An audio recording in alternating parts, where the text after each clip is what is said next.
রাজধানীর চাংখারপুল থেকে যাত্রাবাড়ী হয়ে ডেমরা কিংবা দোলাইপাড় ফ্লাইওভার হয়েছে কয়েক বছর আগে, প্রশস্ত করা হয়েছে সড়কও, কিন্তু এই রুটে দুর্ভোগ কতটা কমেছে? শিবলুর রহমানের তোলা ছবিতে মনিরুল ইসলাম মিন্টু রিপোর্ট। মিয়র মোহাম্মদ হানিফ ফ্লাইওভারের নিচের এই সড়কটি সংস্কার হয়েছে দীর্ঘদিন পর, তবে এটি গাড়ি পার্কিংয়ের না যান চলাচলের জন্য সে প্রশ্ন আটকে আছে অনেকদিন ধরেই।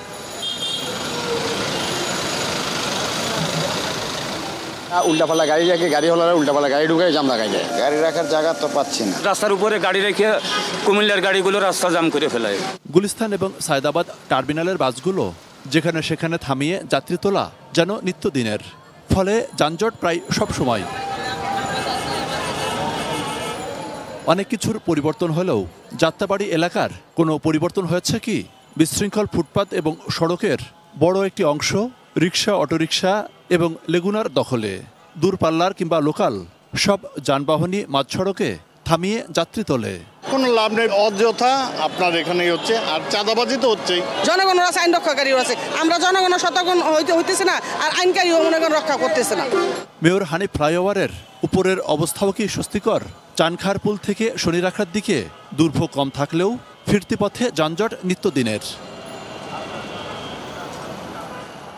আর ডেমরার দিকে সড়কটি প্রশস্ত করে 8 লেন করা হলেও বাস্তবে 3-4 লেন পাওয়াই দায়। দুপাশের আড়তকে ঘিরে এলোমেলো পার্কিং। এই পাশে অনেক গাড়ি রাখা আছে, ওই পাশেও গাড়ি রাখা আছে, রাস্তা কিন্তু বিশাল প্রশস্ত, কিন্তু তাতেও তো কাজ হচ্ছে না। এই এলাকায় নিয়মিত চলাচল করেন শাহরিয়ার স্টিলস মিলের ব্যবস্থাপনা পরিচালক শেখ মাসুদুল আলম মাসুদ। তিনি কোনো যোগাযোগ বিশেষজ্ঞ নন, তবে নিজের অভিজ্ঞতা থেকেই খোঁজেন এর সমাধান।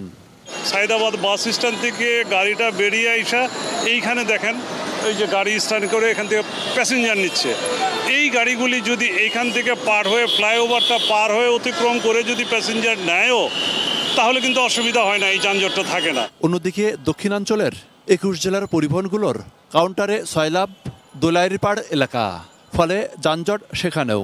এই এলাকা নিয়েও আছে তার সহজ সমাধান। এই সদরঘাট টোটো এলাকা থেকে নিয়ে দয়াগঞ্জ ওই সড়ক দিয়ে যতগুলি গাড়ি আসে, সবগুলি গাড়ি সরাসরি এই ফ্লাইওভারের সামনে দিয়ে ক্রস না করে একটু সামনে যেয়ে ফ্লাইওভারের নিচ দিয়ে যদি ইউটার্ন নিয়ে আসে, তাহলে এই ক্রসিংটা ফ্রি হয়ে যায়। তাহলে যারা এই 21টি জেলার গাড়ি এই প্রবেশদ্বার দিয়ে যারা আসবে, সরাসরি ফ্লাইওভার দিয়ে চলে যেতে পারে। এটার জন্য কোনো টাকা পয়সা খরচের ব্যাপার নাই। অবশ্য স্থানীয় সংসদ সদস্যের দাবি উন্নত হচ্ছে অবস্থার। আমরা আলাপ আলোচনা করেছি এবং আমরা ওয়ারি বিভাগের কর্তৃপক্ষ আমাদের সাথে বসেছিল, সেখানে আমরা আলোচনা করেছি যে কীভাবে সমাধান করা যায়। মনিরুল ইসলাম মিন্টু, 18 নিউজ, ঢাকা।